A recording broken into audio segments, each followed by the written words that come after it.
Once upon a time, in a small village nestled in the heart of a dense forest, lived a young girl named Eliza.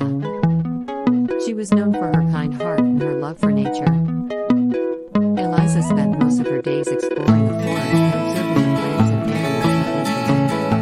Her favorite place to visit was a small clearing deep in the forest, where she would sit and watch the sunset behind the trees. One day, while wandering through the forest, Eliza came across a hungry bird. Its wing was broken, and it was lying on the ground, covered in flies. Eliza felt the warm silence in her heart as she approached the bird. She gently reached up and held it close to her chest, and the bird would smile out against her skin. Eliza wished she could do something to help the bird. She remembered a wise old woman who lived in a cottage on the bank of the was said to be able to heal even the most serious of wounds.